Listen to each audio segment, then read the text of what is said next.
पाण अवेयरनेस जी तमामु घणी कमी आहे। असीं बेशक उहा करियर काउंसलिंग हुजे, एनर्जी क्राइसिस जे बारे में हुजे, रोड सेफ्टी जे बारे में हुजे, बीइंग अ ट्रेनर अमीं इन ॻाल्हि खे कीअं सम्झूं थियूं ऐं अहम ॻाल्हि इहा आहे त अवेयरनेस खे पाण कीअं वधाए सघूं था प्लीज़।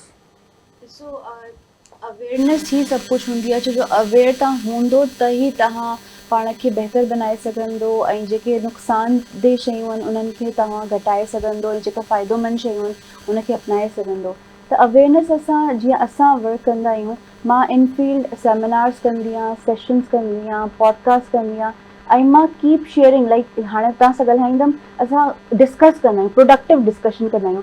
ॾिसो टाइम मैनेजमेंट हुजणु घुरिजे इंसान जी लाइफ में, तव्हांजो हिकु हिकु मिंट क़ीमती हूंदो आहे। जीअं असांजो कराची में हिकिड़ो मसइलो आहे की असांजो सॼो टाइम रोड ते थो निकिरी वञे, जिथे एग्ज़ैक्टली। वञो सॼो टाइम असांजो रोड ते थो निकिरी वञे। त बहितर इहो आहे की एतिरी प्रोडक्टिविटी तव्हांजे अंदरि हुजणु घुरिजे की तव्हां पंहिंजी नॉलेज में तमामु घणो, की थर्स्ट हूंदी आहे न इंसान खे। हाणे यूट्यूब आहे, छो त यूट्यूब जो जेको दौरु आहे न, इन में तव्हां कुझु नए स्किल अडॉप्ट कयो, फ्री स्किल्स तव्हांखे यूट्यूब सां मिली सघनि थियूं।